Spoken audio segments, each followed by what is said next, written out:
appreciate it if you would stop Rob Taylor from blathering on and on.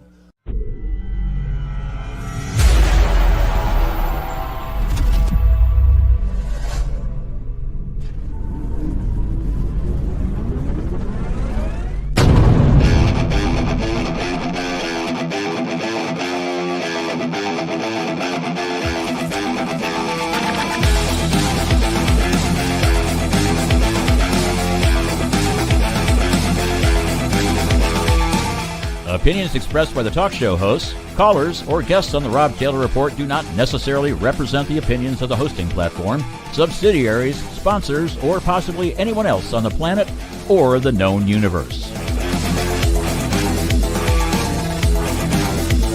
From the tinfoil and lead-lined broadcast bunker on the beautiful south coast of Oregon, it's the Rob Taylor Report. So strap yourself in. Your political therapy session is about to begin. Ladies and gentlemen, here he is, the nearly famous Rob Taylor.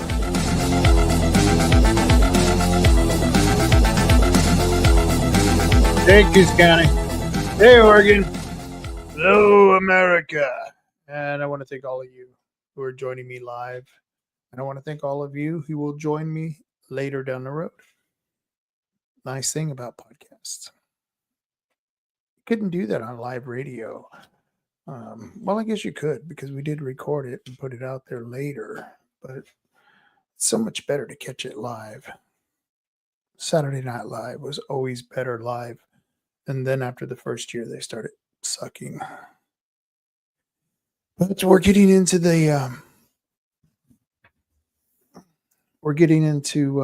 December here. We just went through Thanksgiving. I had a great Thanksgiving. I hope you had a great Thanksgiving. This year, like I told you on the last show, that I was going to be eating over at my mother-in-law's, and it was a very interesting dinner because we had a very interesting conversation, and I'm not going to give you too many specifics about the conversation because it's really not important, but this gentleman there, And he started the conversation. It wasn't me. He started the conversation talking about politics. And he started talking about why he thinks it doesn't matter doing anything. It's from what I took it, not really doing anything. I don't know. He didn't really criticize me for what I was doing. He just said it doesn't matter because there's an end and we're going to see that end. And we are going to see that end soon, and that's what he believes. He believes that there are demons on Earth, and he's not the only person I know who believes this. And I thought it was a very strange Thanksgiving dinner, but going into Christmas, and Christmas being a religious holiday, maybe it's not so bad to have religion at an event that was first done by religious people who shared their bounty with the American Indians, and those were the Pilgrims. And I just was blown away that this guy was telling me this story about the demons. He believes that these demons have taken over the earth, that there are many people possessed by these demons. And I've talked to other people who believe that same thing, that we're in the end times and those demons are coming out. And I find it, as someone, as a non-believer, hard to argue against it because I don't think I've seen demons. I'm pretty sure these were humans who were behaving very badly. But I could understand why someone who, under the religious persuasion, might think these people were demons. Now, I think they're under a drug-induced psychosis and they're just a bunch of freaks, and I don't truly believe they're demons. I think that most of them can be helped by getting proper treatment. However, that being said, I've been up to Portland, and I was up in Portland during the riots. And these people during the riots were just so crazy, just so wild acting. In fact, one group of people were the Rose City Satanists. So I'm going to go with it. If you actually have a sign saying you're a Satanist, I'm going to go with it. Okay, you're a Satanist. So I can understand why someone might believe we have demons on earth. And either way, we've got to fight that insanity, whether they're demons or whether they're bad people. The outcome is going to be the same. They're going to destroy the world. And so we, the rational, either you're rational through your rational beliefs, or you're rational because you have moral values and you have great grounding, a great moral compass. And those are the things that keep us all grounded. And so, excuse me. And so it was just wild. This guy was talking to me about the demons that he believed were walking the earth. And I can see it. And the demons I see aren't always the demons on the street acting crazy. The demons I see are in government bureaucracy and positions of power. I look at some of these people and I could see someone looking at Dr. Fauci going, that dude's a demon. I could see that. He's very reptilian looking. Do I think he's a reptilian? Do I think he's a demon? No, not really. I think he's just a really bad person. It's why we had Nazis during World War II. That's why we had communists who are still communists today, to this day. Both ideologies killing hundreds of millions of people.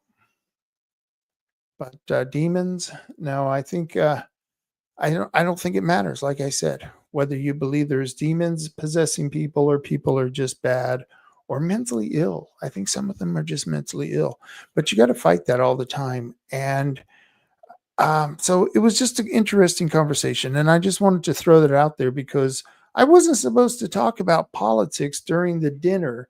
And yet someone sure as heck flipped that on me and started talking about this. It was pseudo religion politic kind of issue. So well, I did my best and I had a great time. So I hope you had a great time at Thanksgiving.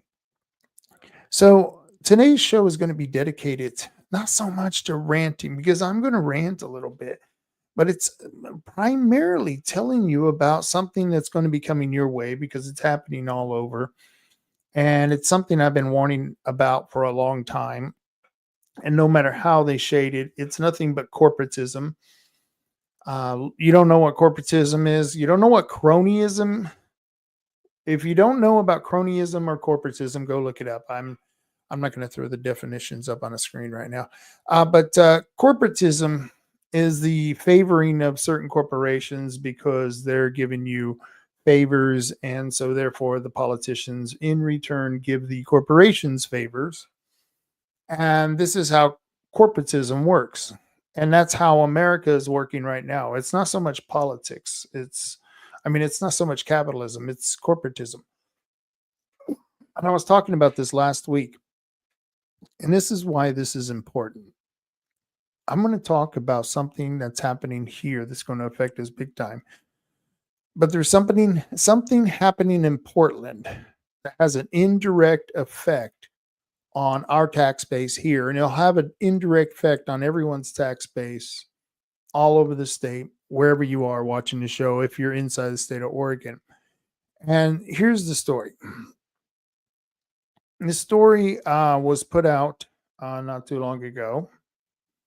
Let's see, what was the date on this? Let me start sharing this. That might help. Let me share the screen. I hate when I forget. Let me share that.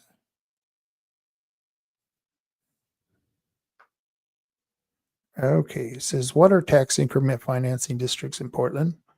Here's what to know. And why should you be concerned here in Bandon or Coos Bay or Coos County? Why should you give a care about tax increment financing in Portland? And this is just a fairly recent article.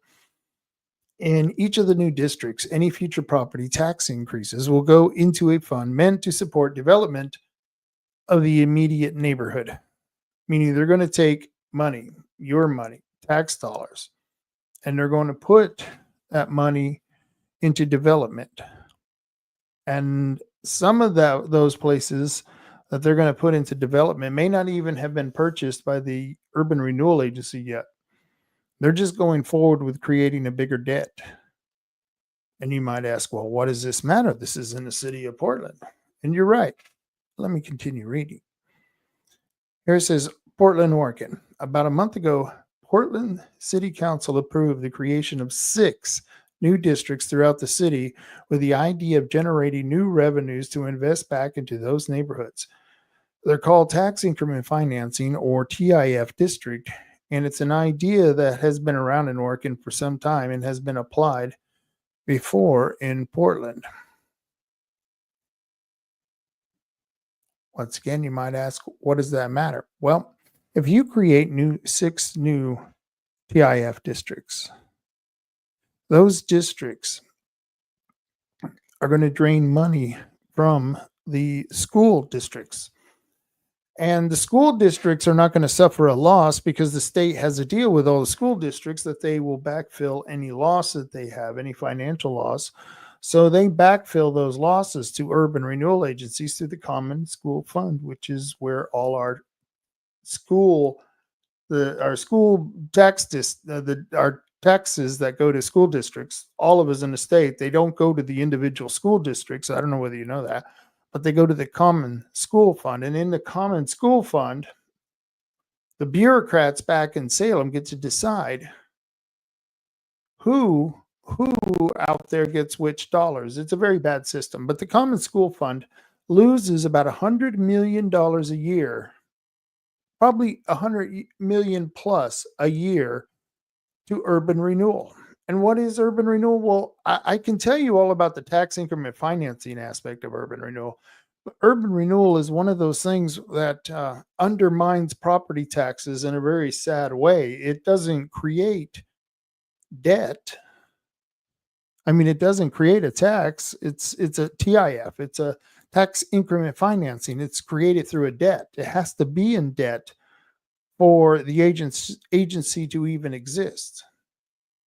And they just created 6 new agencies in Portland, 6 new tax increment financing districts that is going to suck funds from the Common School Fund. And why is this important to anyone else in the state? Well, that is Portland pulling more money from a state program than any other county can pull from a state program, because urban renewal is usually based on the amount of money that it pulls out. And that's pulling out of the school district. When urban renewal pulls that money out of school districts, it's a huge amount because it's been money that's been adding up and accruing over the years. It's hundreds of millions of dollars. It's amazing how much money is flowing through Portland in urban renewal taxes. And that is pulling money from the Common School Fund. And most of that money that's lost on the Common School Fund goes to places like Portland, Salem, Eugene, and any other high populated area. So they're getting a bigger cut of the Common School Fund. And that's usually the argument that the urban renewal bureaucrats have when they go to the school district and they tell the school district, look, we're going to build all this new economic development. It's going to bring in new taxes. It's going to increase those taxes by increasing the price or the cost of the property there. It's going to inflate those values, artificially inflate those values. And it's going to make you a lot of money. And that's what they tell the school boards. And so the school boards, when the urban renewal agencies go to the school boards, and they have to, because that's part of the system in tax increment financing. And the school boards have to approve their portion of the debt, and they pay about 40% of the debt. That's a huge amount of debt. And so the argument that these urban renewal agencies say, yeah, that's a huge amount of debt, but we will it will be backfilled by the state, pulling all that state money in here. So school districts go, great. That's a great idea. We should do that. We should be able to pull all that money from the state.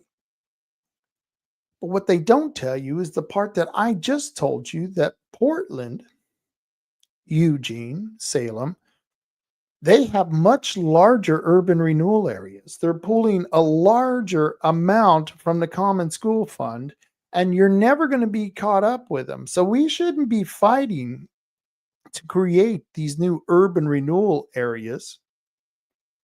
We should be fighting against these urban renewal areas because they're the worst form of taxing ever. Because, like I said, they create a debt, and the debt isn't actually a tax because it has to be paid for by the other taxing districts: the school, the college, the county, the 4-H, the library. I think there's 10 districts that pay into an urban renewal agency or an urban renewal area. It's a wild thing. And so Portland just created 6 of those districts. So therefore, the city of Portland is going to be pulling in a hell of a lot more money than what we could ever pull in here in Coos County. And that's where a lot of this deficit is going to be coming from, because of this corporatist or cronyist. I think it's cronyism. I think it's corporatism, a mixture of both. I think this is, and actually there's communism in the urban renewal, because there's now a lot of urban renewal agencies that's bought huge amounts of properties, huge swaths of property. If you don't believe me, just go look at the packet for the Coos County Commissioners meeting that's happening on Tuesday. I know if many of you who don't live in Coos County, you don't know what I'm talking about. But here in Coos County, if you live here, go to the commissioners page or the agendas page, and you can find out where they have these this information for us. And so if we keep allowing these urban renewal agencies to be created, it's just going to suck out a lot more money out of the Common School Fund. And what do the schools do?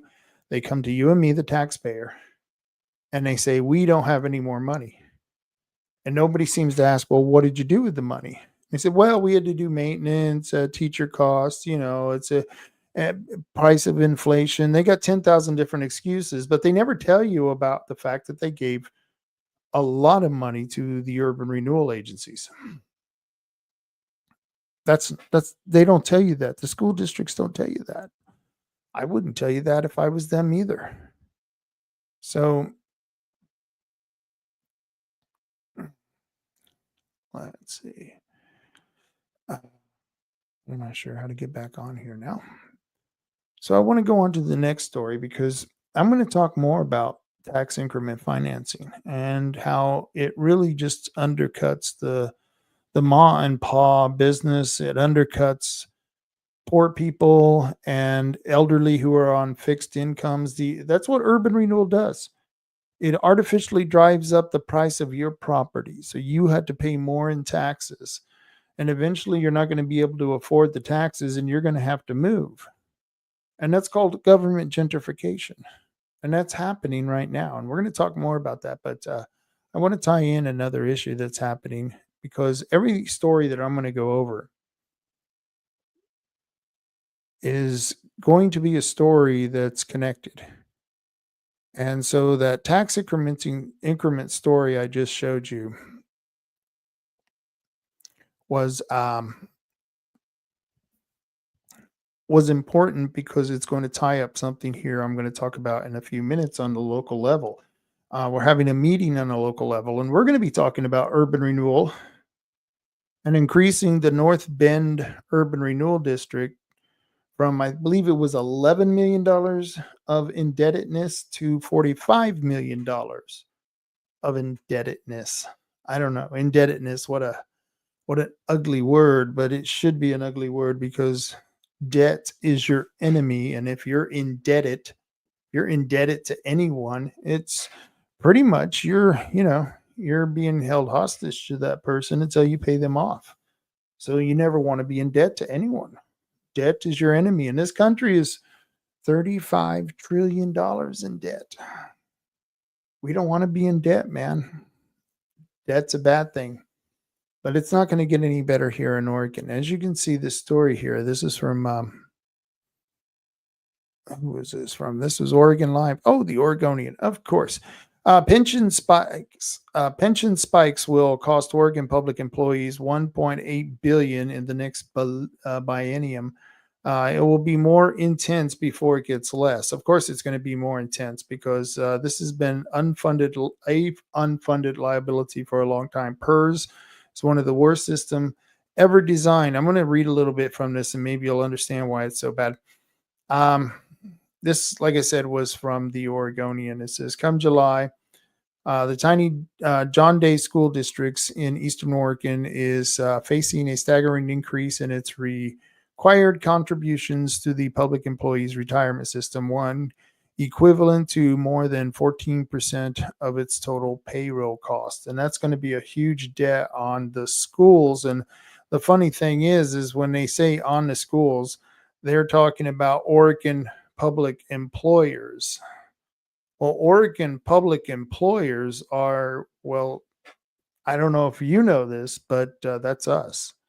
You, me, and everyone else, we're paying for this garbage.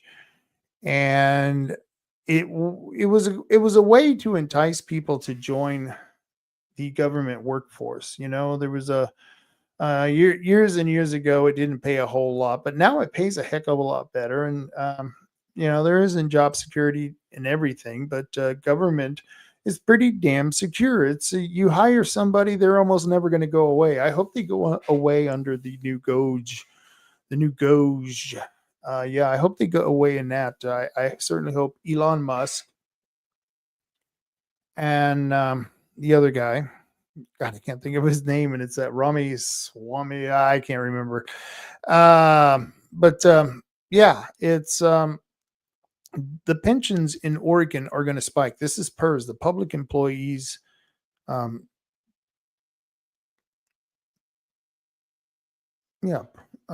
Public employees. Let me see if I got it on my website. I knew I was going to have to do this.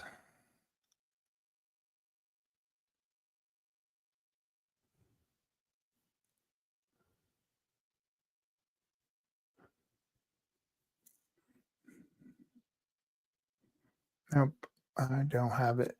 But they're saying it's going to spike. It's going to spike, especially for the schools, because the schools are some of the number one employers for public employees. But that story was interesting. I'm sharing another page with you. We're going to continue on with another article that I thought was just absolutely interesting. But carrying on from that last story, it was PERS is the worst system that's ever been created. We used to be forced to pay about 8%. That's been knocked down to about 6.9%, I believe, is the percentage that it's been taken down to. That's a guaranteed income, a guaranteed payback for public employees. We have to pay that. And when cities and counties or any other government agencies, anytime that they are not able to pay their union employees the required amount of PERS, that 6.9%, we, the taxpayers, have to make up that difference. And there are times that we have had to do that in the past. And so to that last point, it's one of the worst systems ever created, and we need to just get rid of it. We just need to eliminate it. And I wish there was a Goj in Oregon, but it's not going to happen. And why is it not going to happen? Well, that takes me to this next article.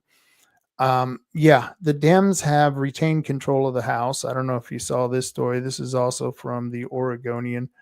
I don't know.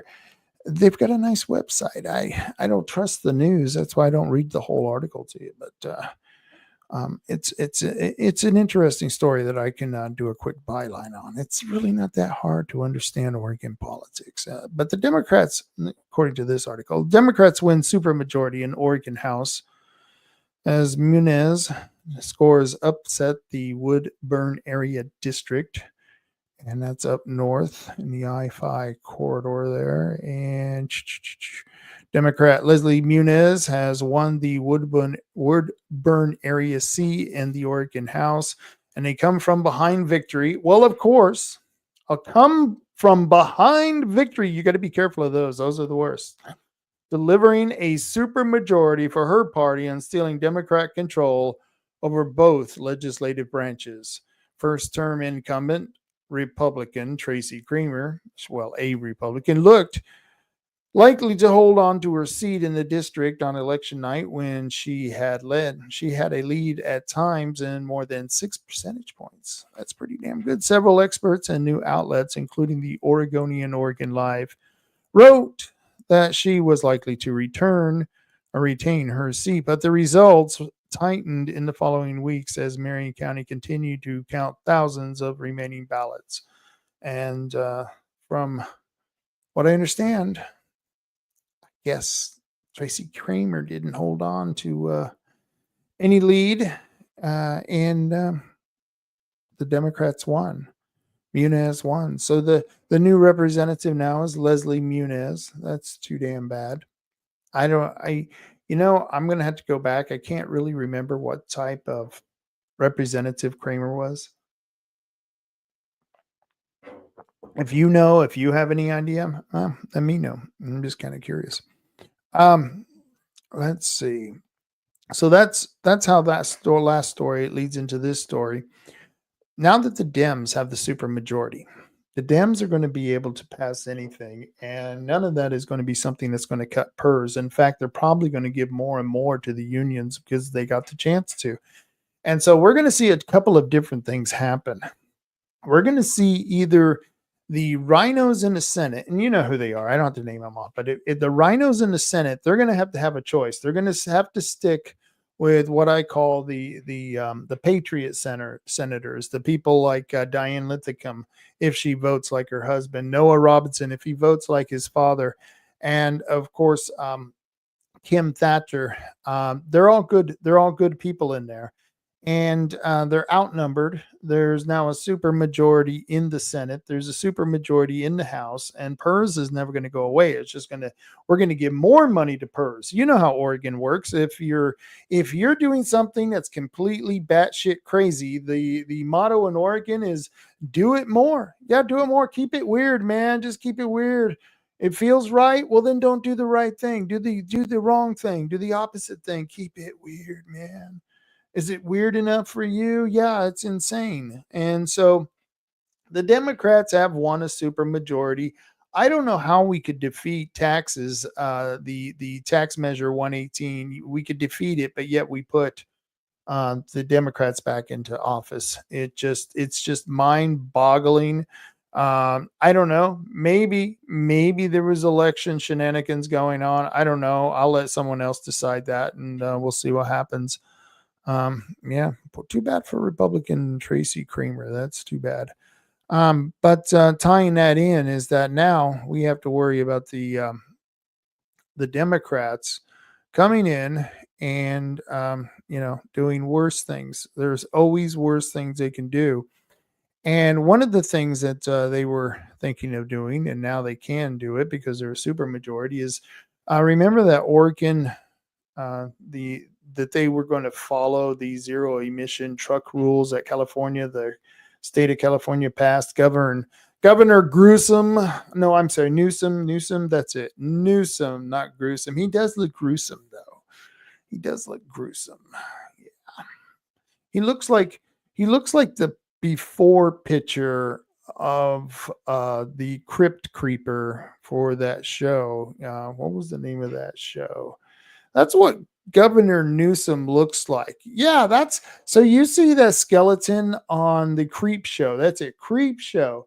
You see that skeleton on Creep Show?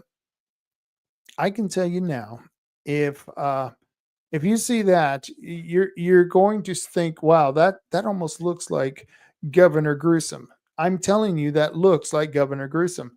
And so he brought us all this crazy stuff from California. And I want to put this back on the screen here. This was the Oregon to temporarily delay zero emission truck rules, which is a good thing. It was a good thing that they did that. Of course, they only delayed it from 2025 to 2026. Can you believe it's 2025? I feel like I'm living in the future. You know, I'm as old people are. I'm the same age. Yeah. I don't know what happened.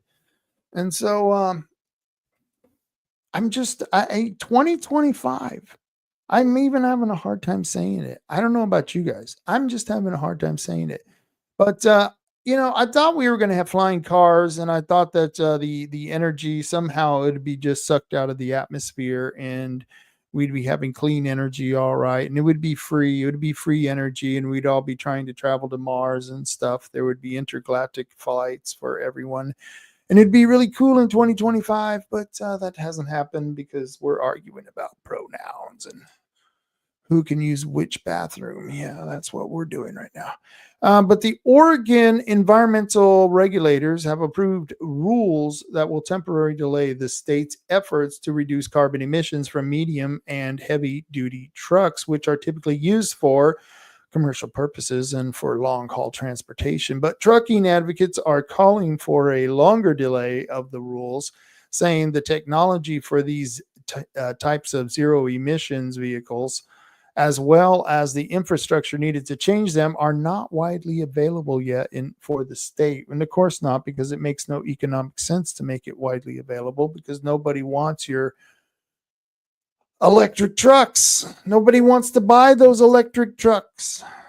You know, I was just talking about tax increment financing and urban renewal. This is the type of economic development that goes awry. You know how much money has been pumped into all of these green energy schemes, all of these electric cars, the electric car, the fueling station where they recharge their Tesla, where they recharge their electric cars, their EVs. Geez, what the hell's an EV? Where have we gone in this country? We've gone to really wild place. But I don't know.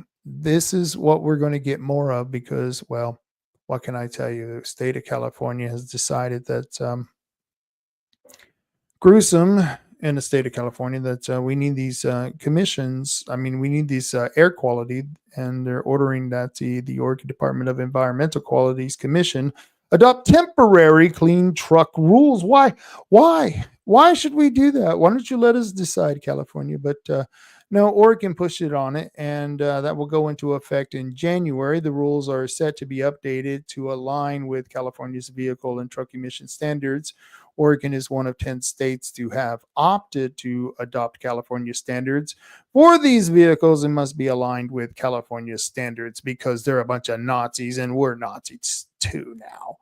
Isn't that great? But that's, you know, it's not going to happen this January because it's not going to happen in 2025. It's going to happen in 2026. The rules are now set to start in 2026. There, it says it right there. Yeah. And so that's what's happening in Oregon, and it's going to get worse under the Democrat supermajority that we just talked about in the last story. See how I'm connecting these little stories? It's all connected in just a weird way, but that's how it works, folks. That's how they tie the matrix and put it together. And then that matrix is foisted upon the rest of us. We don't want to live in the matrix. We don't want to do that. We don't want to remember the matrix. Remember how they were in the pods? You got to remember that. You got to remember they were in the pods, and it's those poor people. They lived there, and they were the matrix. Whoever's in charge of the matrix. I never understood who was in charge of the matrix, but those poor people. They had those big electroid things stuck in the back of their neck, and they were having their fusion their human fusion just sucked right out of them. I really don't know what they were sucking out of them, but that's always one of those scientific movies, and that's what they're doing to us. But they're not using those cords yet. They haven't got the neck cords into us yet, but they will. It's coming, man. It's coming. And so, that's why I was showing you this picture, because it's a good thing. They put it off till 2026, but it's going to come back. I can tell you it's going to come back, especially under the Democrat control. Now I'm going to switch this gears here. Now I'm going to bring this home. And anyone who doesn't live in North Bend, Oregon, Coos Bay, Oregon, if you don't live here, then this may not concern you. I don't know. But it's I have to do this because this is why I do the show. I'm an activist, and I think people should know about what's happening so they can get activated in trying to change policy or stop bad policy from going into place. And there's a couple of those things happening here in the county at the city of North Bend, the school district of Bandon, and the commissioners, all three of them, all those three committees and boards. They're all going to be doing something that's going to affect you directly or indirectly. And I'm going to tie it in just like I tied in all those other articles that I just talked about with this article that's right here. I don't know if you remember a couple of weeks ago, I had reported that the North Bend had put out a diversity, equity, and inclusion loyalty oath. And here I'll read it for you. The city of North Bend is going to decide at a work session on November 12, 2024 at 6 p.m. whether to force business owners to sign a diversity, equity, or inclusion loyalty oath before they can do business with the city. There are already businesses discrimination laws on the books, so this new layer of regulation is nothing more than a promotion of DEI, and it was. DEI is one of the principles of critical race theory and divides individuals into different groups based on their race and sexual orientation. That's absolutely right. And a couple of us went to this meeting, and we were able to get this decision stalled. They're going to come back and vote on this. We'll see what happens. But they passed a resolution. Let's see if I can get to the second resolution here. This was a resolution 3287 that was passed in 2020 sometime. Let's see if I got the date on there. This was passed in 2020 sometime. Let me make sure it's still there. Okay, Grace, 3287. And that resolution there, that resolution states that they will treat everyone equally. We believe that a diverse community and workplace adds significantly to the creative nature of ideas, to richness of experience, and to the high quality of life that community seeks to obtain on a daily basis.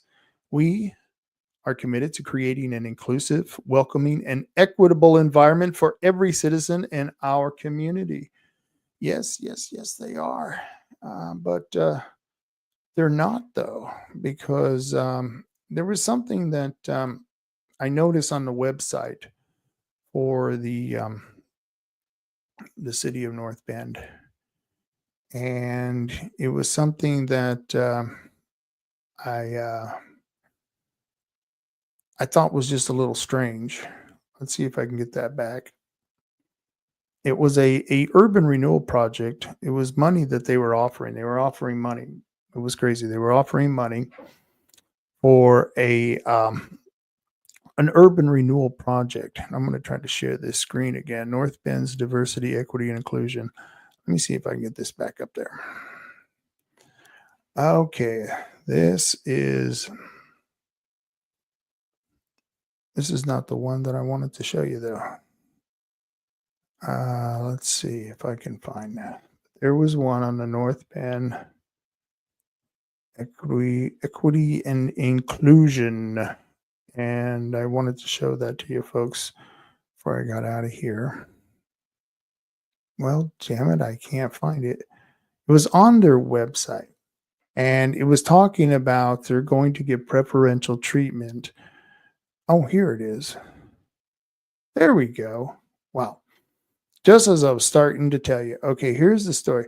So they passed that resolution saying they're going to treat everyone equitable, but here's one of their projects that they're putting out there. This was posted Friday, November 22nd, 2024. If you can read that. I hope you can read that. The North Bend Urban Renewal Agency is seeking expressions of interest to lease and revitalize the Bay Cleaners building. And then they go into all the qualifications and the size and the description of the building. And that's all, typical urban renewal. This is what we do. But one of the things that I thought was absolutely mind-boggling.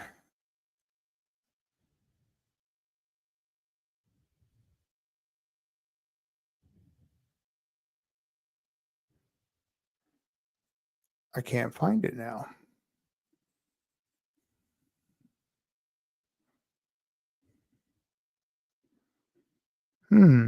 That's strange. Downtown, directly across the North Bend. I cannot find it. But they were talking about,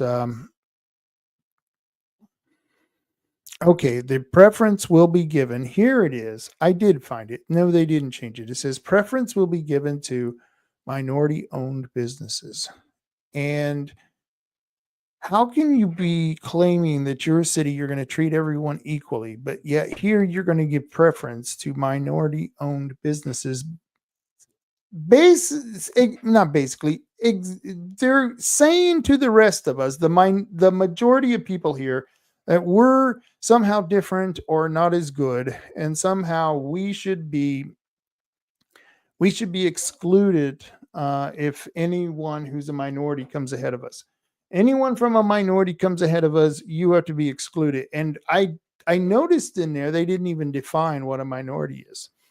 So tying that into, the Democrats who just took over the supermajority, took out Kramer, that's not a surprise.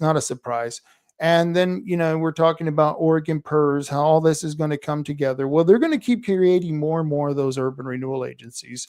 And this is part of the North Bend Urban Renewal Agency. And they're going to have to go and ask money from the county commissioners. And it's a weird way that they have to ask for money, because they're not asking directly for money from their taxing district, from the county's general fund. No, they're going to tell the county, this is how it goes, that they're going to create a huge debt, and they want the county to pay for part of that debt. I think the county will have to pay about 10% of it. And for the project that North Bend wants to do, it's going to cost the county about $50,000 a year. That's right, $50,000 more dollars a year that's going to go are being taken from the county general fund. The county already loses $500,000 to the Urban Renewal Agency. Now, why is this important? I'll tell you in just a few minutes. But I got to tell you about another thing that's going to be going on, so I can tie it into the urban renewal. This is all convoluted. It's very confusing, but you have to stick along, because it's a very interesting ending on how this stuff starts getting into everyone's little finances, into our property taxes, because some city council, some school board has wanted to create one of these new taxing districts to take more money from me and you. And it's happening here. It's happening with urban renewal, and it's happening through this new construction tax. And let me get that construction. There we go. And we will share that. How's that? All right. Construction excise tax. Now, this article was wrong. It completely got the year of this tax wrong. This was passed in 2007. Let me explain to you what that tax is. The Oregon legislature passed Senate Bill 1036 in 2023 is what the article says, but it's actually 2007. In 2007, they passed this bill to help growing school districts such as Newburgh pay for the portion of the cost of the new expanded facilities needed to accommodate growth. Senate Bill 1036 allows school districts in cooperation with cities and counties to tax new residential and non-residential construction. This excise tax option was created by bipartisan support by the Oregon legislature. Agencies and groups supporting it include the Oregon Home Builders Association, the Oregon Parent Teacher Association, and the Oregon School Boards Association. So you know it was a bad bill just by the people who supported it. But the revenue generated from SB 1036 alone will not raise sufficient revenue to cover the cost of new or expanded schools. Voter approved bonds are still necessary. However, every dollar collected from new construction may be one less dollar taxpayers will have to pay in a bond measure. So isn't that nice? Yeah, you might get to pay. You might get to pay. That's a wonderful thing. No, it's not. It's a horrible thing. So that's the excise tax. And this says right here, what can school districts spend the money on? Well, they can spend it on land acquisition, construction, reconstruction, improvement of school facilities. They can spend it on costs to purchase and install equipment and furnishings or other tangible property that has a useful life of more than 1 year. Architecture, engineering, legal, or similar costs related to capital improvement. So there's quite a bit. It gives them quite a bit of leeway where they can spend this construction tax that they can impose on the electorate without going to the ballot. No, they don't have to put it on the ballot, and so they don't have to ask the voters. Are you a voter? If you are, you should be pissed off. Now, I don't know who was on the legislature in 2007. I didn't go back and look. It doesn't really matter. It's already happened and we got to deal with it. So how do you got to deal with this? Well, you got to go to your school boards and tell your school boards, if you dare to pass this tax, we are not going to put up with it. And we're going to kick you all off the school board, and we'll put new people on there and we'll shut this whole tax thing down. But we've got to stop this stuff. They are killing us. If it's not one scheme, it's another scheme. And so the reason that this is important, once again, tying all these stories together, is that they are going to be having a meeting. They're going to be having a meeting in at the Coos County Board of Commissioners.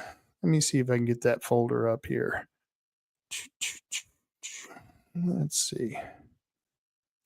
Forgive me. I got to go through here. Let's see. Oh, there it is. Okay. So this is where I was going with all this. I want to add this to the stage.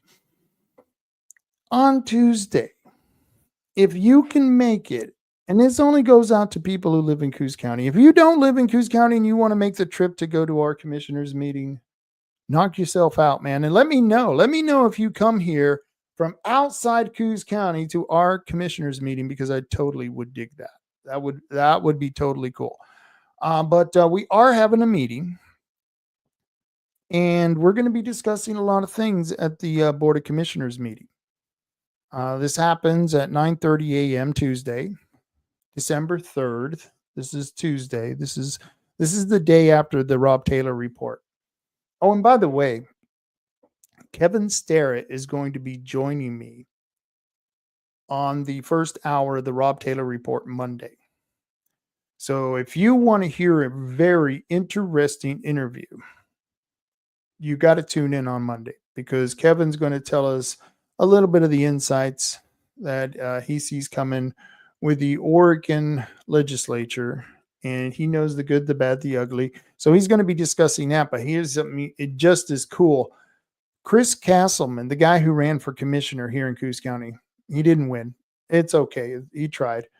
He's going to be on the show because he's going to one of these Board of Commissioners meeting, and we're going to be talking about one of the meetings. But I first want to tell you that there is a meeting this Tuesday at the Board of Commissioners, and it's in the Owens building, 201 North Adams Street, 9:30 a.m. Tuesday, December 3rd. And they're going to be discussing creating are allowing the city of North Bend to expand their urban renewal debt, or as they call it, the indebtedness, We're going to increase the indebtedness, and then the people, the taxpayers, will have to pay for it. It's funny. They try to say, oh, it's not a tax. Yeah, but the taxpayers pay for it. Yeah, but it's not a tax. Bullshit. It's a tax. I love how politicians lie to you. They just got to lie to you.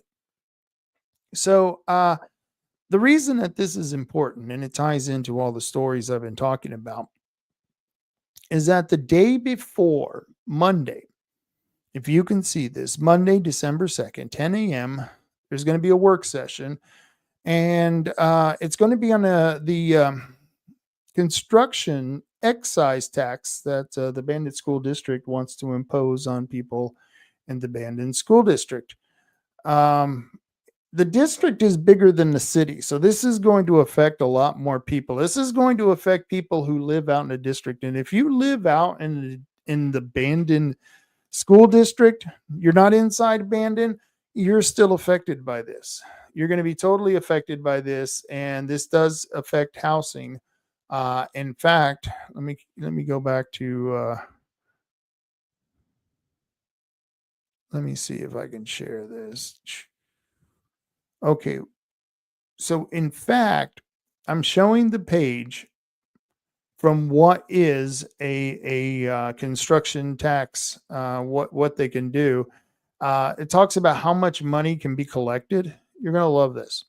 The total amount of school district may collect will vary based on the amount of and type of new construction in the school. School districts may collect a maximum of $1 per square foot of new residential construction. That's your houses, folks. That's apartments, I do believe. 50 cents per square foot on non-residential construction, subject to a cap at $25,000 per non-residential project. So they do put a cap on that one. Funny how they didn't put a cap on the residential construction. I guess you don't really matter. You don't really matter. But that's how the deal works out. It says if 100 new 2,500 square foot homes, 30 new 1,000 square foot apartments, and 3 commercial and industrial projects that range in size from 10,000 to 50,000 square feet are built in the school district each year, which, yeah, dream on. The district could receive $325,000 annually or $3,250,000 over 10 years. So they're really trying to suck a lot of taxes out of the taxpayer. And that's just one of the explanations. And I personally, just listening to it, I don't want to pay more in taxes, and that's going to affect me. I live in the Bandon School District. And so I hope some of you will show up, because I know a lot of you think that you hear Bandon and it doesn't affect you. Once again, this is everyone in the Bandon School District. So you got to wake up and you got to get to this meeting.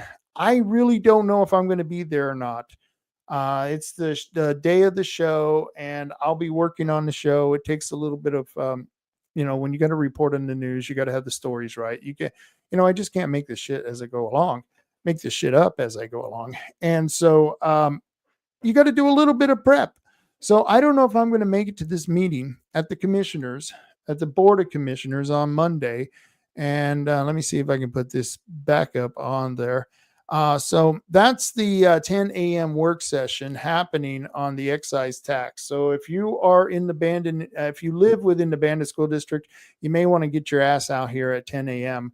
Then at 1:30, they're going to be talking about the continuation of budget discussion. And that's going to be the meeting where I imagine several people are going to be laid off in the sheriff's department. Now, there is an event happening. And, I'm going to see if I can get that event popped up here. Chris Castleman had decided that he had wanted to do an event in support of the police, law enforcement. And so I just saw it before I came on here. So I don't really know.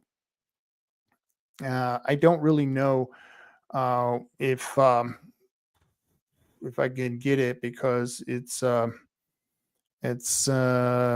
just posted it. Flag wave. There it is. Okay, let's see if I can get this here. The flag wave. Okay, I don't know. Let's see here. Let's share this. Okay, this is the law enforcement flag wave right here. And this is happening at 1 to 1:30 p.m. Monday. So you can catch this really cool flag wave to support law enforcement at the law enforcement rally and flag wave. And then you can go to the commissioners meeting that is going to be the important one because they're going to be talking about the budget. And you want to know about the budget, right? You want to know what's going on? Well, oh man, I'm sorry. You can't see that, can you? Yeah, let's see if I can put that on there. There we go. There it is. Law enforcement rally and flag wave. I don't know what the hell I was doing there. So there we go. Monday at 1 p.m. to 1:30 p.m. Law enforcement rally and flag wave, 201 North Adams, Coquille, Oregon. So if you support law enforcement in Coquille, Oregon, and you don't want to see anyone cut from the Oregon Sheriff's Department, then you might want to show up at 1:30 for a flag wave. I'm sorry, at 1 p.m. for a flag wave. 1 p.m. Let me correct that. 1 p.m. And I'm probably not going to be there, but Chris is going to give me an update at 4 o'clock. At 4 p.m., Chris is going to come on after Kevin Starrett. And we're going to be talking about what happened at this meeting because, I think you're going to want to know who actually got who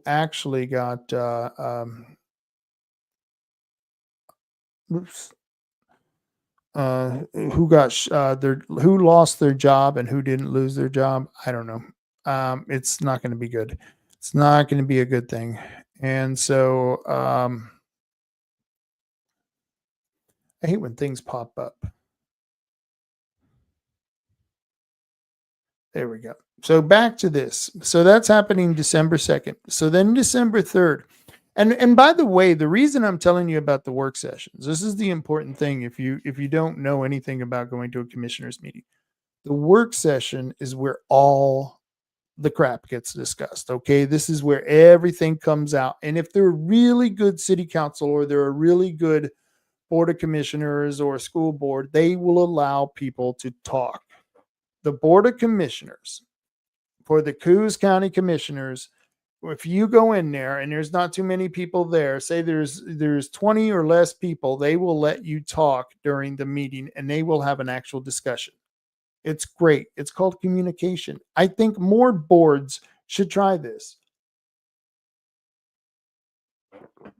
So I'm encouraging everyone to show up Friday, or Monday, December 2nd. Then Tuesday, you're going to go to the regular board meeting. And so that's what I was telling you about this construction tax. After they talk about that, they're going to be talking about the North Bend Urban Renewal. And Urban Renewal is just more corporate welfare. This is something the county cannot afford. And at the regular board meeting, this is on the agenda. And they're going to ask the Board of Commissioners,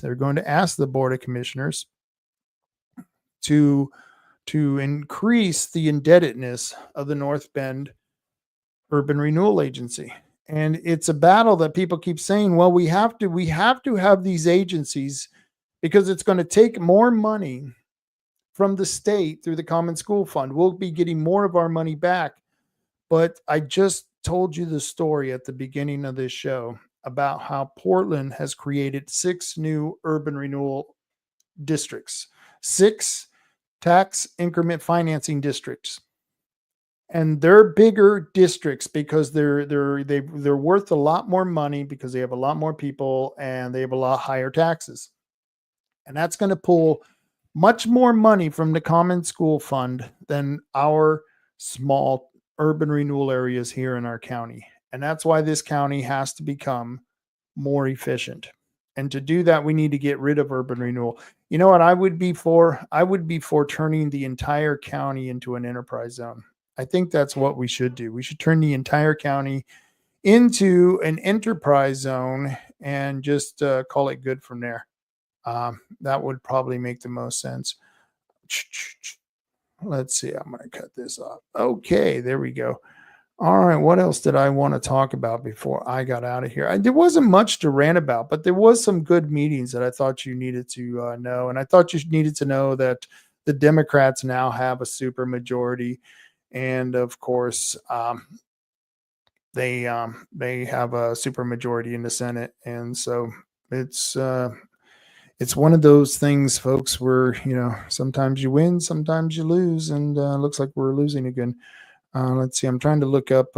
Yeah, we've already talked about that, the North Bend. So we don't need to talk about that anymore. And I did want to discuss, what else did I want to discuss? Oh, yeah. This is something that happens every year here in Coos County. It probably happens in every county. It's been happening here for 32 years, the 32nd Annual Economic Outlook Forum. And it's been going on longer than I've lived here. It's one of the places where if you want to know who's who in Coos County, this is one of those events you go to. And of course, I won't be there. I'm nobody, just like everybody else, pretty much just like everybody else that's going to go to this meeting and think they're somebody. And they got to pay $60 to get into this meeting. And these economic forecasters are going to tell them what they think's on the horizon for the economy, the local economy, especially. And I just wait for them to hold this meeting. And after the meeting, they put out the summary, the synopsis of what happened. And I'll just read that. And after reading that, I'll come to the conclusion whether they were right or wrong over the years that they made these forecasts. And so I don't go to this event, but I do monitor it because it's important, because the people behind the scenes, some of the players in Coos County are going to be at this Economic Outlook Forum. And you're going to hear some things about it because it brings money to the county. And that's a good thing. I have nothing against the Mill Casino. I hope they make a lot of money. I hope and let's see, it says reserve your seats today at Banner Bank. So I guess you can get your seats and reserve them at Banner Bank. And I don't begrudge Banner Bank for being part of this. And, I like I said, I'm not going to go. I'm not asking anyone to boycott. In fact, if you're going, if you can film it for me. I'll put it up on the air. I'll do that. So I don't know if anyone else knows about it. I've got like 48 comments over in the comment section. And let's see.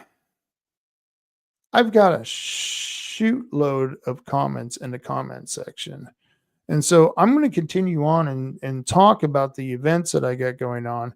But I really should catch up on these comments because I don't know. I think the only reason I do this is because of the people who appear and make comments, because I feel like I'm talking to myself if I don't see someone responding back. So this is really cool. I used to love it when people would call into the show. That was my favorite thing, to get just weird people on the phone. It was the coolest. So enough of this Economic Outlook Forum. Go to it if you want to. Don't go to it. I don't care. But if you do go to it, let me know what happens. Right now, I got to catch up on comments. Let's see. It says, demons infest some folks with addiction, psychosis, but the politicians you speak of are just evil men with evil hearts, I believe. And yeah, you could be right. So I'll give you a star for that one. Let's see. Conspiratard, Airport Heights Militia checking in. Great. Love hearing from the Airport Heights Militia. And Conspiratard, there was a funny thing that happened on X. Conspiratard, we follow each other. He's an interesting character. I want to see what he has to say. So I follow him on X. And I get a message. He says, "Oh, I see. You're not going to follow me. Well, I'm going to unfollow you." And I thought, well, wait a minute. I didn't unfollow you. This is weird. And so I followed Conspiratard back, and he said no problem. He wasn't concerned about it. And but the thing was, Conspiratard, is that I gone back to X a couple of days later after this had happened, and I lost 14 followers. Just gone, completely gone. And it's the weirdest damn thing sometimes that happens every now and then where it's like it seems like there's a cleaning out of followers. I don't know if they're just unfollowing people for me or they're just phony accounts, but that may have been what happened to you. So it's I apologize for that once again, but it was weird how that happened. Let's see. I'm not paying taxes anymore beside property taxes. I work for cash, so I shouldn't have a problem flying under the radar. Good luck, man. You have my highest hope for you. Let's see. They aren't getting my money. Good for you. And your business enough. Conspiratard. My Coos Bay business license is over $100. There you go. Budget meeting Monday at 1:30, 201 North Adams in Coquille. Oh, you see, what a guy. Tom got to it before I did. Let's see. The damn water board is raping small businesses. Yeah, I bet they are. The water board, that's one of those things, man. It's only going to get worse. It's only going to get more expensive for you. I can tell you that right now. And I don't know what to do with it because you need water. And it's when there's a necessity, they're going to find a way to control that. That's why you really don't want collectivists controlling the natural resources, because then nobody will get these natural resources. And that's what's happening now when you have just the government controlling all of this stuff. Oregon is weird. We should be rich with water. We should be rich with water, and we shouldn't be having this water shortage problem that I see all the time. I never get that. That just blows my mind. Let's see. Conspiratard. I homeschool my kids. Oh, man, thank God. North Bend schools are glorified babysitting programs. You're damn right they are. Kathleen, his name was Vivek Ramaswamy. Yes, Vivek Ramaswamy. That was it. Vivek. What does that sound like? That sounds like, what was Spock? What was the name of Spock's race? Wasn't the Klingons, Vulcans. That's what that name sounds like. That's a Vulcan name. That's like Vivek the Vulcan. It's Vivek. It's Spock and his cousin Vivek. But Ramaswamy, yes. Very good choice for that. Yes. You're all correct there. I'm good for anarcho-capitalists for now on. I'd have to hear what that is exactly. They aren't worth it. Supermajority is bad for gun rights. Oh, yeah. We're going to face hell with the gun rights. There is no doubt about it. Let's see here. Wow, why isn't that cooperating with me? Why are you doing that? Okay, there we go. That's the next question. Response. Even notice that these come from behind victories are always by Democrats. Yeah, you ever notice that? I would say that's kind of suspicious if you asked me, but don't ask me. Conspiratard. This year is going to be a shit show. I think this year is going to be a shit show, man. I think this is going to be a crazy freaking year. I don't know. Just my opinion. Gun control coming in hot. You're damn right. The Democrats control the House. They control the Senate. They got the governorship. They got the Attorney General. They got the Secretary of State. They got the Treasurer. I'm not sure why anyone who is a limited government person is still here other than we are masochists. I think we're masochists. I think we're just asking for this. We should be running to Tennessee, but yet something inside me says stay right here and fight like hell. What is it? Do you guys got that? I don't know. don't know. Anytime there's a week-long ballot count, it will always be the Democrat winning the simple count until they win. Yep. Demon rat. I'm sorry. My eyes are getting old here. Let's see. We're screwed. Yeah, Californians call their governor New Solani. Yeah, no kidding. New scum. That's funny. American Psycho. I'm sorry. American Psycho. Yes. Yeah. It's the current year. Oh, I'm glad you enjoyed that. Let's see. We're old. You're damn right we're old. California Air Resources Board. Oh my God, they got a board for this crap? We're doomed. They got a board. It's a mental illness. Yes, it is. They got to have a board or a committee or a commission or whatever the hell they need. Some group of people to tell them something that makes common sense doesn't make common sense. And as long as there's a group of people on some committee that can tell the counselors, the commissioners, oh, it makes common sense, even though it doesn't. Oh, well, a committee said so. That's the California Air Resources Board. Let's see. Oregon. This light is killing me, man. Oregon Department of Environmental Quality is holding its final public hearing on a plan to reduce carbon dioxide emissions by 90% from fossil fuels used in Oregon. Yeah. Commercial rent is too damn high. Yes, it is. I may have to close down my store. I am sorry to hear that. I won't sign it. Yeah, I don't know what that was. I want to go to the next meeting. I hope so. And Conspiratardy is boycotting. I don't know who you're boycotting. Forgot who I was talking about at that point. Let's see. Equity is simply code speak for white males at the bottom of the barrel, and he back of any line, and inclusion is simply code speak for white males excluded. Yes. Let's see exactly, Samantha. The ideology is racist.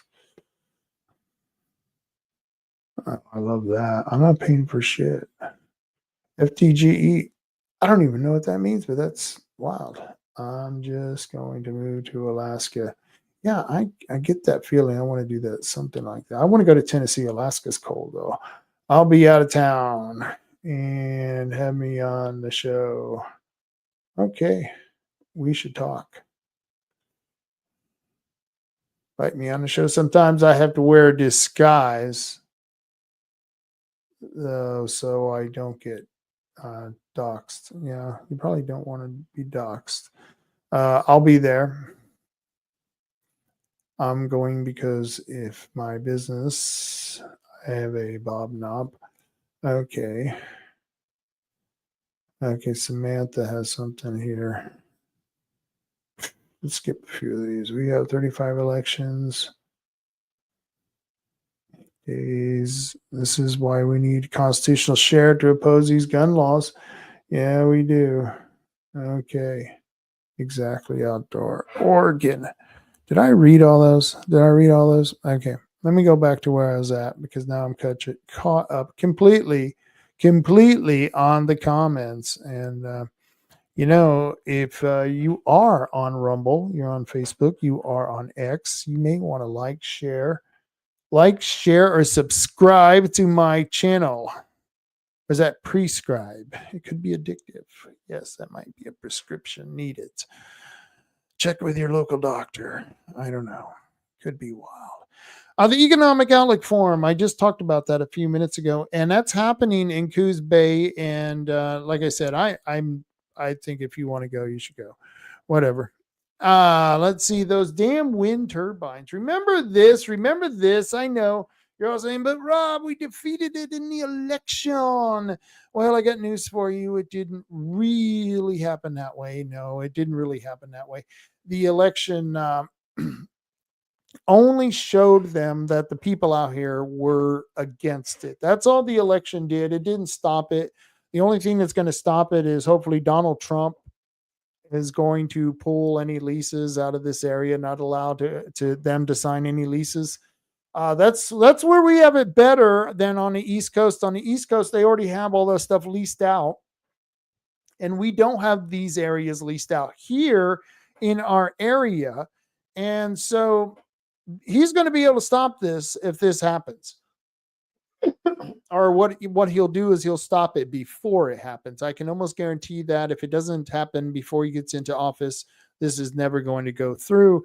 But they're still trying to work on it. You're not going to believe this. They're still trying to push these wind turbines, and it's happening because of bad legislation that went through not too long ago. And of course, I am part of Oregonians Against Wind Turbines. Oregonians Against Wind Turbines have been fighting against these damn wind turbines. You could call me the Don Quixote of Coos County. That's right, the Don Quixote of Coos County. Don't ask me to spell it. But Facebook, Oregonians Against Wind Turbines, you can find us there, and you can find all the latest information, or you can go to our website at OAWT. Do I have that? Yeah, there it is. OAWT.org. Go there and you can find out more about our organization. But they're going to be having a meeting, and yeah, you're going to love this. This is Wind Energy Roadmap Roundtable meeting number 3, December 19th, 2024. That's right, December 19th. You know, it's funny how all these public meetings are coming up. I mean, I've told you about 1, 2, 3, 4 county meetings, and which are going to lead to several to at least one school board meeting that you're going to have to go to if you want to kill that urban renewal thing. And so all these meetings are happening right now at this time of year when we're all deflected, where we're all kind of, off on the whole holiday thing. We're thinking about Christmas. We're thinking about, the New Year's coming up. And we're kind of distracted here. But this is happening December 19th. I mean, what a lousy time to have a public meeting. But that's when they're having it. And the Department of Land Conservation and Development will be hosting the 3rd meeting of the Offshore Wind Energy Roadmap Roundtable in North Bend, Oregon on December 19th, 2024. This meeting will be open to the public with opportunity for comments. Oh, thank goodness. We're going to be allowed to comment. Details for the meeting are below. Offshore Wind Energy Roadmap Roundtable meeting number 3, Thursday, December 19th from 9 a.m. to 5 p.m. Shit, that's a long day. Whoa! 9 a.m. to 5 p.m.? Jeez. What do these people think? We just got time to sit around at your freaking meeting from 9 a.m. to 5 p.m.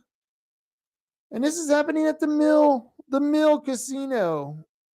Isn't that nice? It's happening at the Mill, 3201 Tremont Avenue, North Bend, Oregon. Yes, in North Bend, Oregon, the Mill Casino Hotel. I should be getting royalties for this. You think they'll pay me royalties? Oh, probably not. But they're still continuing this damn wind turbine project. And as Don Quixote of Coos County, I cannot tolerate this. I will be tipping at those windmills, and I'll be at this meeting. Well, it's at the mill. I'll once in a while drop something at the blackjack table. You got to give their Indians their due. You got to pay a little peace price. That's just what you do. And that's usually what happens because I never win, but I love playing blackjack. Love that. So you might want to go to this meeting at the Mill on December 19th and find out about this roadmap. And of course, the roadmap was created by HB 3375. Who was the sponsor of HB 3375? None other than David Brock Smith. He's the one who created that bill, which was pro windmill because it set up a goal of 3 gigawatts of wind energy coming off the coast of Oregon by 2030. By 2030. And so, even though the federal government, BOEM, the Bureau of Ocean Energy Management, maybe GOJ will take out the Bureau of Ocean Energy Management. Do we really need a Bureau of Ocean Energy Management? Does anyone know? Does anyone know out there? Do we need a Bureau of Ocean Energy Management? Until now, I don't know why we have it, but for some reason we have it. And it sounds like a go through for laundering money.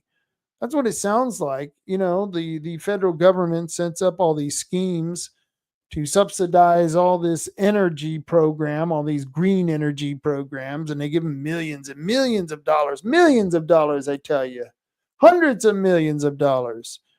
And they give them this money, and they go through his BOEM. BOEM gets to decide where that money gets to go. And we, the taxpayer, don't see what BS they're spending our tax dollars on. But this is what BOEM is doing. And now the Department of Land Conservation and Development, which, by the way, if you don't know what the Department of Land Conservation and Development, talk about a rant. If I was governor of Oregon and I had the Senate and the representatives on my side, I would get rid of the Department of Land Conservation and Development. I would completely eliminate that department right out of the government of Oregon. That would be a start. There'd be a lot of departments that would get Doge wouldn't have shit on me. Let me tell you, I would be cutting department. There would be department heads who would be crying in the street, please no, don't do it to me, Senor Roberto. Well, I'm sorry, I'm going to have to shoot down your budget. Yeah. I would get rid of these departments. I would just completely get rid of the Bureau of Ocean Energy Management, and I would get rid of the Department of Land Conservation and Development. We don't need it. It's a way to subsidize corporations. And what is that called? What is that ideology called when we subsidize corporations? Well, that's corporatism. Once again, corporatism, where you have people who get money and people who pay the money, the taxpayers, the property owners pay for the money. And then you get these rich developers, these rich landowners, these rich bureaucrats, these powerful bureaucrats wheeling and dealing behind the scenes, in their executive session. Those are the meetings you can't go to. Did you know that about the executive sessions? They can't go to those meetings. I technically probably could get into those meetings because I think I could declare that I'm a journalist, if I can say that without laughing. I'm definitely not a journalist, but I would play one on TV just to get into the executive session if I had to, but I probably wouldn't do it because I know I would have to swear in that I wouldn't tell anyone what happened at the executive session. So I just wouldn't do that. But I would get rid of these two departments, and that's why we need everyone going to this meeting, the Offshore Wind Energy Roadmap Roundtable, meeting number 3. The first 2 meetings, I guess, weren't very important because I obviously didn't report them. Let me see if I can take this drink without getting cut off. Damn good. And so, I don't know. People think that this has been stopped. It hasn't been stopped. The auction has been halted, but it continues on. It marches on. It's going to carry on here. Carry on in Coos County. That's where it's going to go. It's just going to continue on running over anyone who gets in its way because they are the offshore wind energy people. They are BOEM, and they're going to go boom on your head. They don't give a damn, and they're going to be helped by the Department of Land Conservation and Development because they were empowered with House Bill 3375. Yes, HB 3375 got the Department of Land Conservation and Development involved in the process so that they can go out and have these meetings and convince all of you who voted against these wind turbines that you were wrong. You, the voter, were wrong, and that they, the bureaucrats, were correct, and that wind turbines are a great idea. And you're foolish not to support them. You don't know what's best for yourself or for your family. So therefore, we're going to do what we think is best, and we're going to put those wind turbines in. And a state agency is going to help them. The Department of Land Conservation and Development is going to help them. And we got to be there to tell them hell no. And we got to do it at the Mill Casino. I always feel sorry for Christians. Excuse me, for Christians who have to go to the Mill Casino. Excuse me. But I think that's kind of insulting to tell Christians or someone who may have different values than others, people who may be opposed to gambling, that type of vice. You know, there may be people out there who don't want to go to the Mill Casino to see this meeting, so they won't go see this meeting. But luckily, DLCD will be playing this live streaming, and you can go to their YouTube channel at the Department of Land Conservation and Development. Yeah, they got their own YouTube channel. Yeah. Nice. They got their YouTube. They got their meetings on the windmills, and they're just moving forward with all of it. Yep. I don't know why. I sometimes wonder, we just try. We just won the vote to kill these wind turbines. We just won the vote. We got 60% here in Coos County. We got 80% in Curry County. And we kicked ass. And,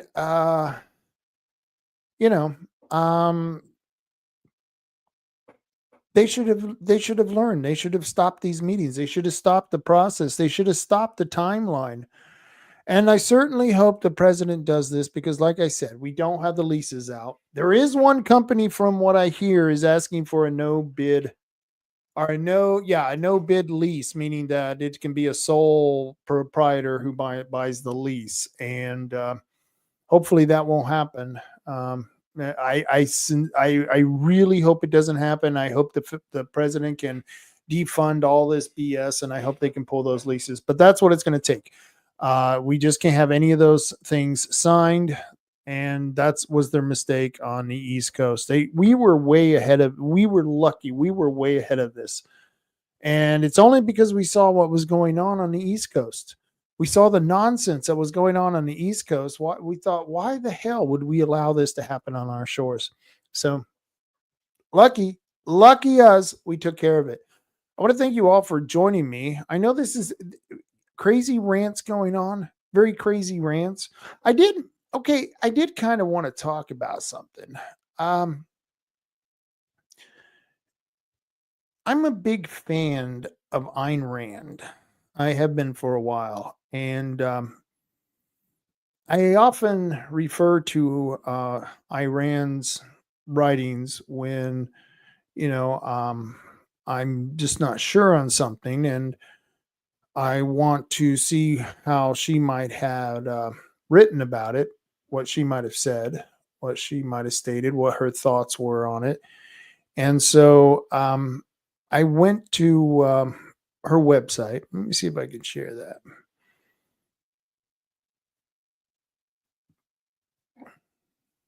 And there we go. Okay. I'm going to fill the whole screen with this. This right here is from the AynRand.org website, and it's called The Value of Judging Others.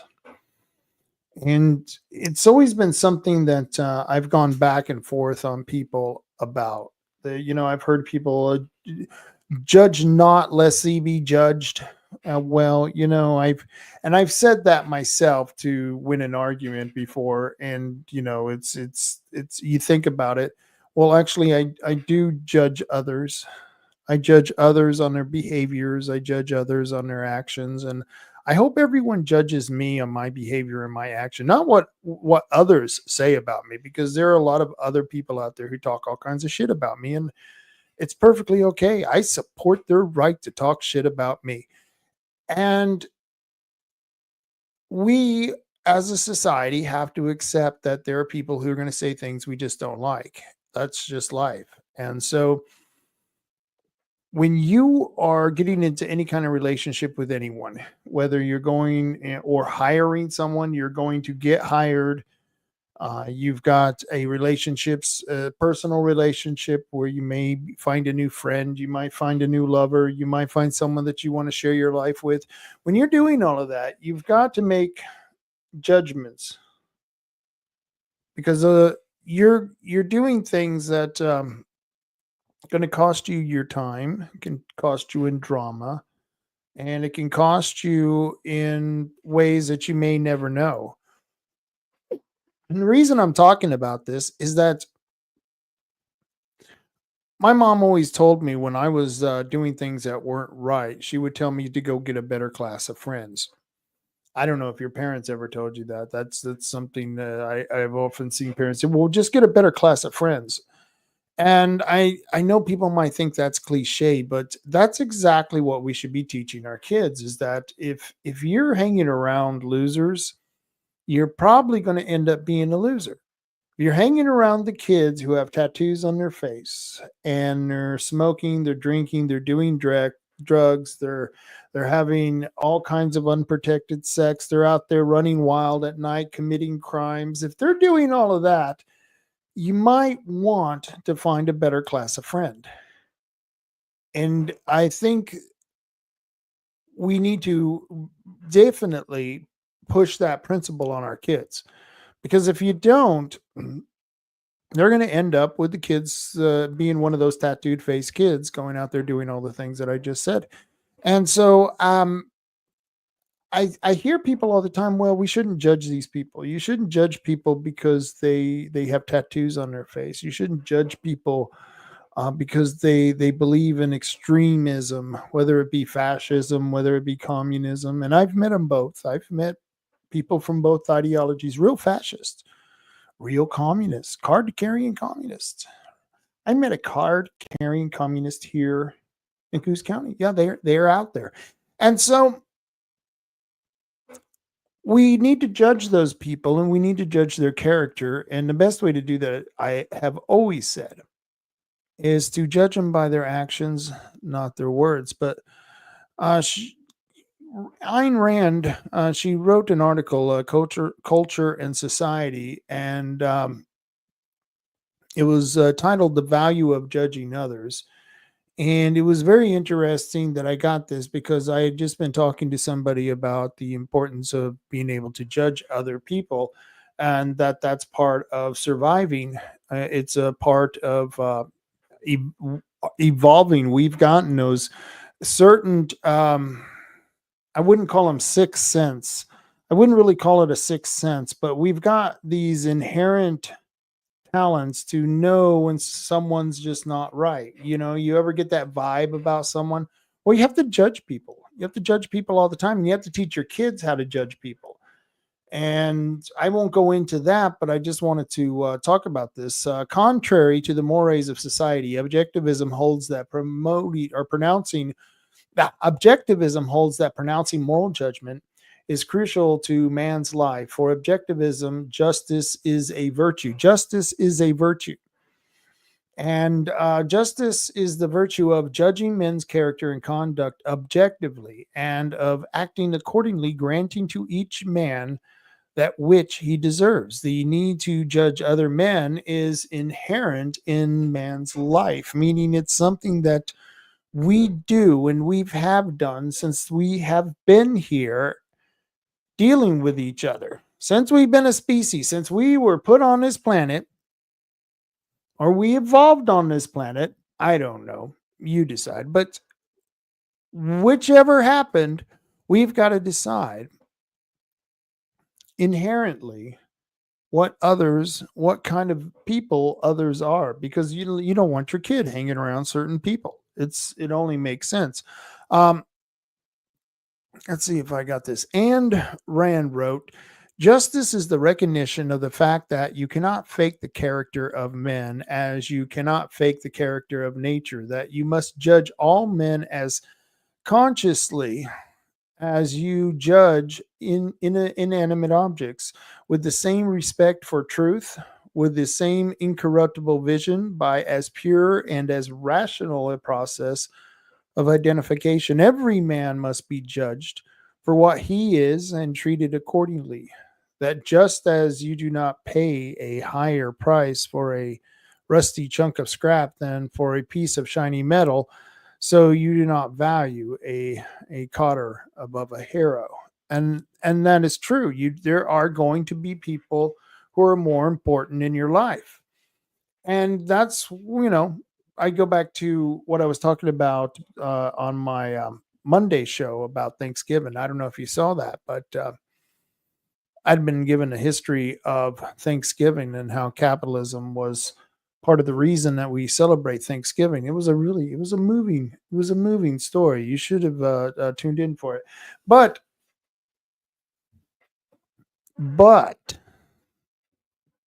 we have to be able to judge people, and that's what they're trying to say, that you can't be objective, that we have to accept everybody. Everyone is inclusive except for the white males, the straight white males, anyone who's a Christian.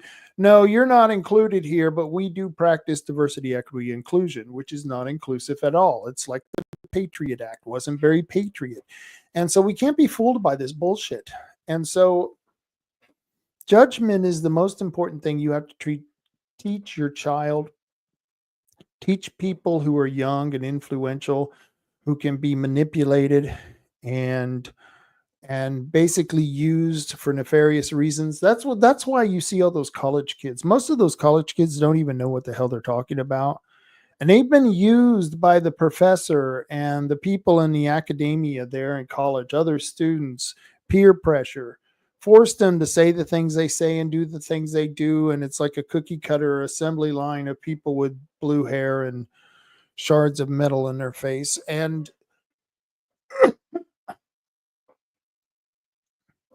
we have to be able to discern people who are morally straight, people who are mentally healthy. And if you're not allowed to do that, it's going to be a damn dangerous world.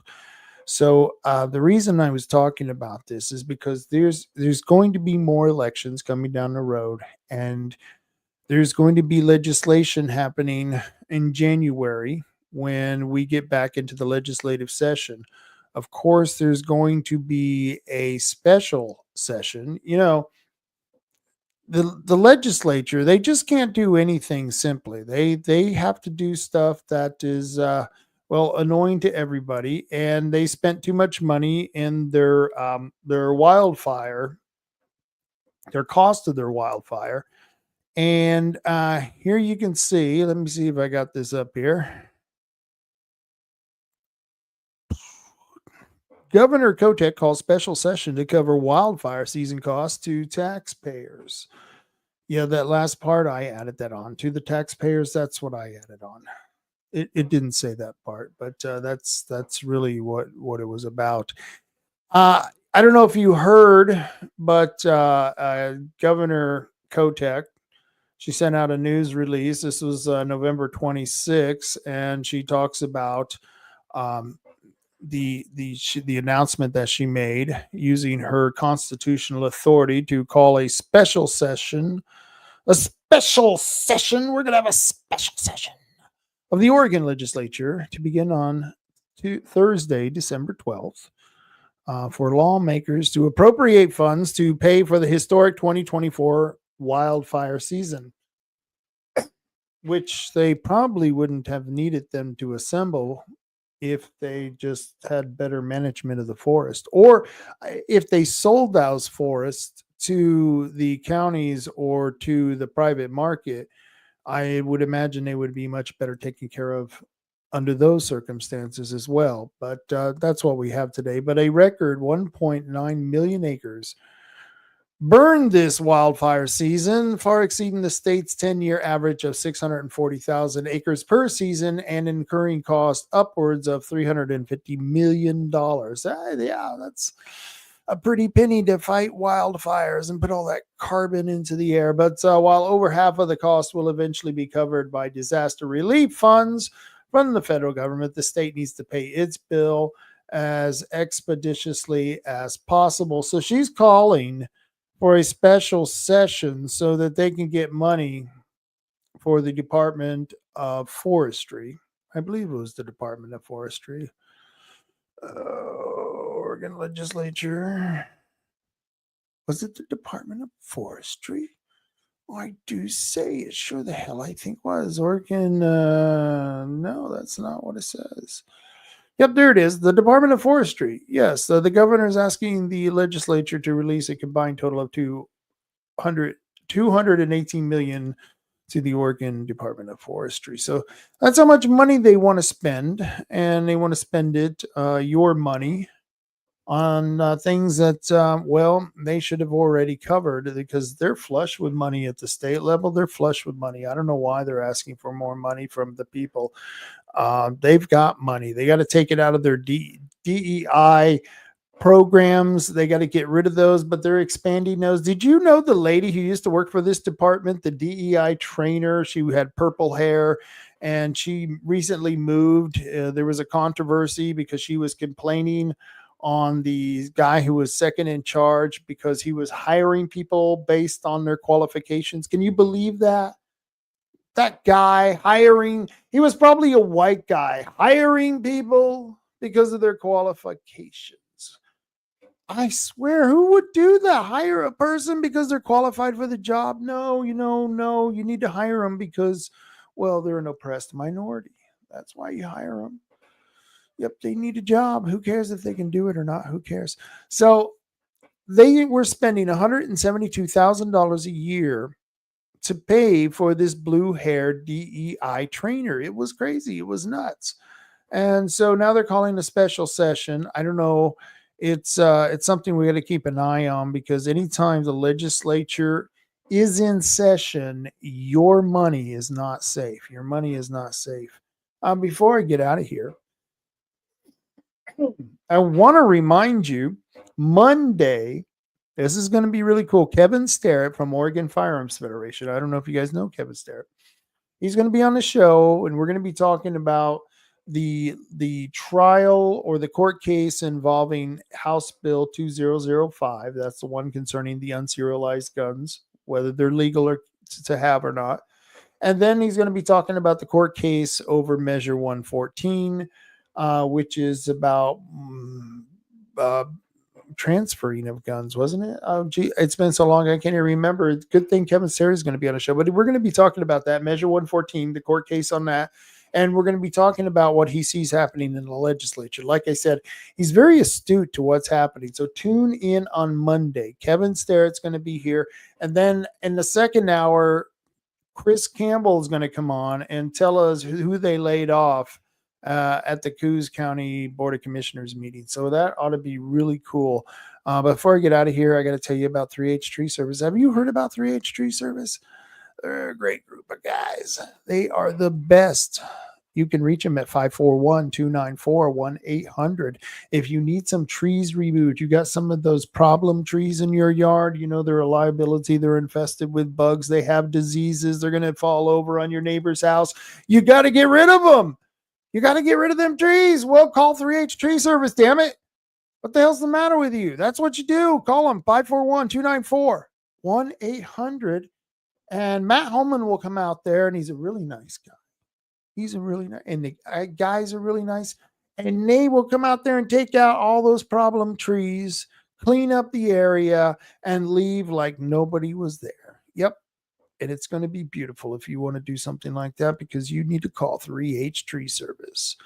Matt Holman and the guys will remove those trees with surgical precision. 541-294-1800. Once again, 541-294-1800. And they can help you out at 3H Tree Service. And they're licensed. Of course, they're licensed down there below. some number, some license number. Do you care? I don't really care. Tom and Gigs. Tom and Gigs. Go see Tim over at Tom and Gigs. He can help you out with all your automotive needs. You got some muffler needs? Oh, he's really good at the mufflers. He's got this cool pipe bending machine that makes these really cool mufflers that sound just totally awesome. And yeah, I don't know if he can put it on a Prius. I don't know if he could do that, but he does incredible work. So if you need anything, I'd recommend Tom and Gigs over at the Empire neighborhood behind the car wash at 135 South Shoneman Street. Once again, that's 135 South Shoneman Street. That is Coos Bay, but it's in the Empire neighborhood. We all know where the Empire neighborhood is. And it's right behind the car wash. We all know where the car wash is. 135 South Shoneman Street. And you can give them a call at 541-888-4660. How about that? How about that, Jack? That's right. Call them. 541-888-4660. They got tannerite. Who knows? Maybe you have some squatters. They got tannerite. You got squatters. I'm not saying anything or giving you any ideas, but they also got remote control cars. Can you dig it? Remote control cars. You can go there and get all kinds of remote control parts for your remote control car. I'm going to get one of those when my granddaughter's old enough. She's going to love it. We're going to have one. It's going to be bright pink or purple because that's the color she likes. Boys were so much easier. Green, I want green. Okay, we can do green. The whole pink thing. The pink thing. Yeah, that's... I was happy when I didn't have a daughter, but now I got a granddaughter.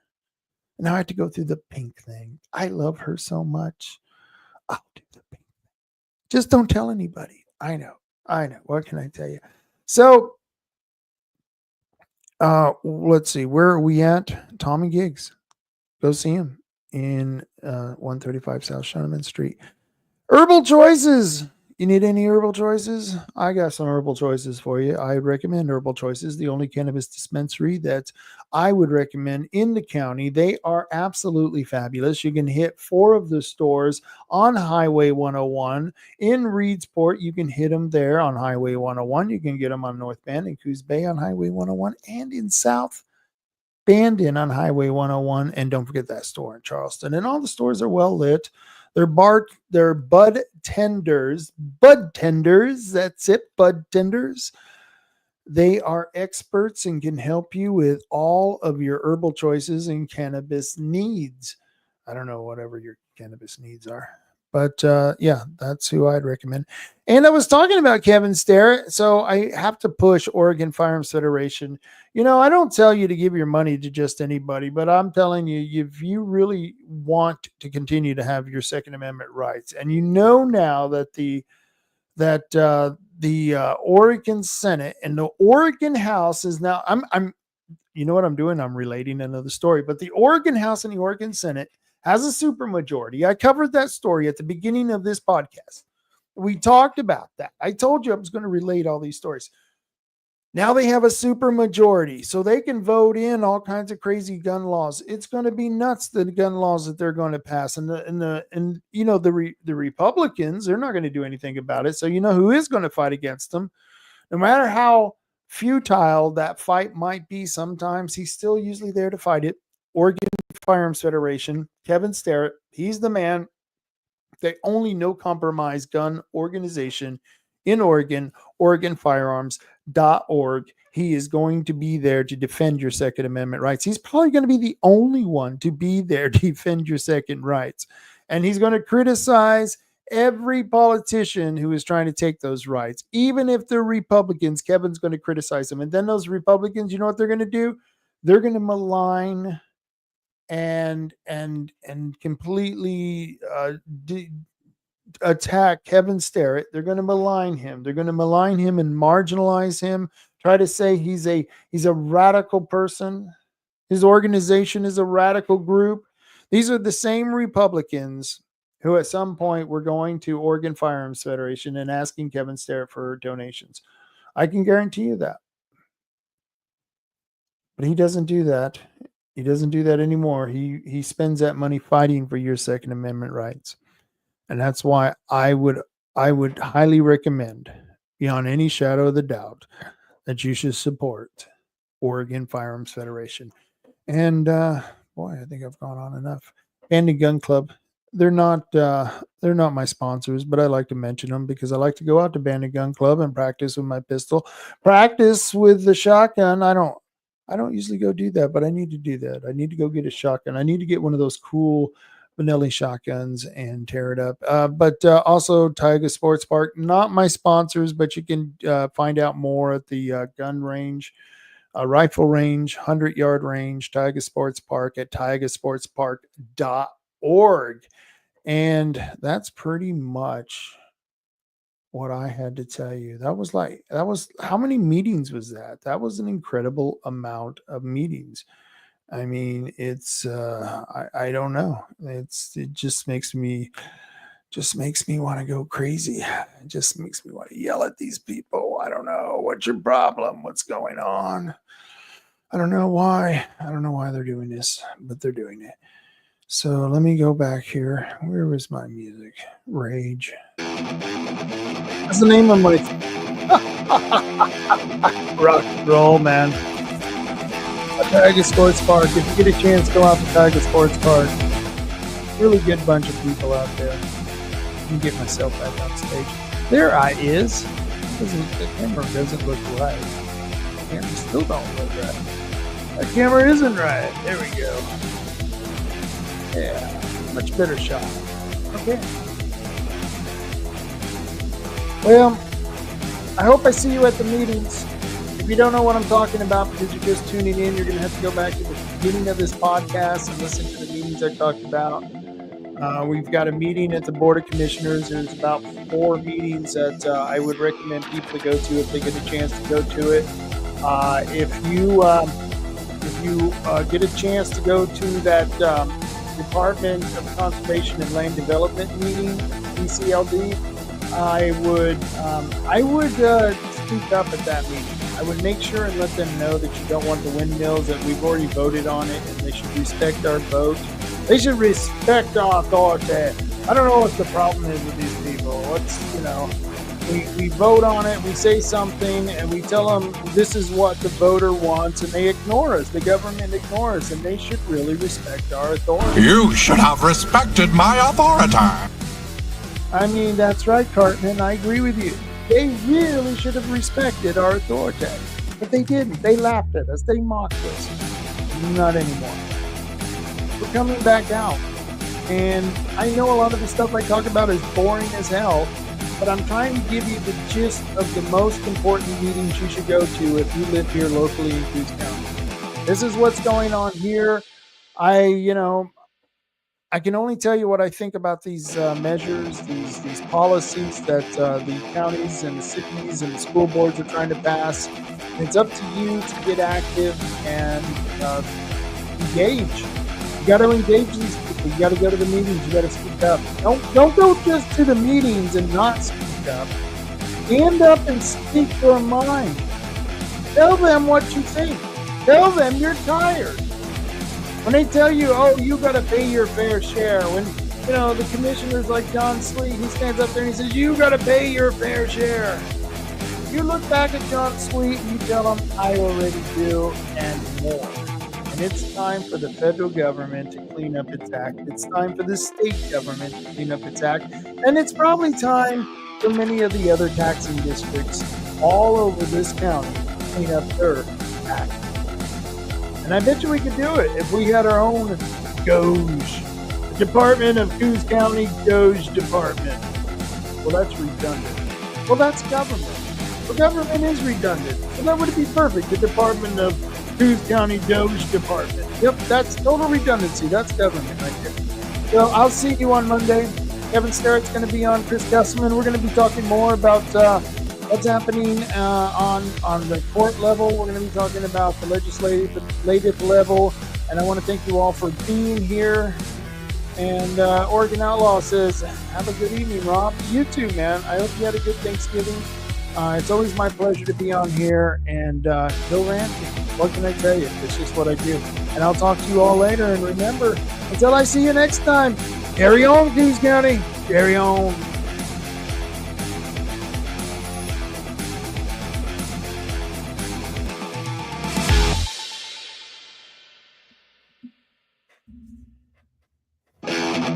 Bye.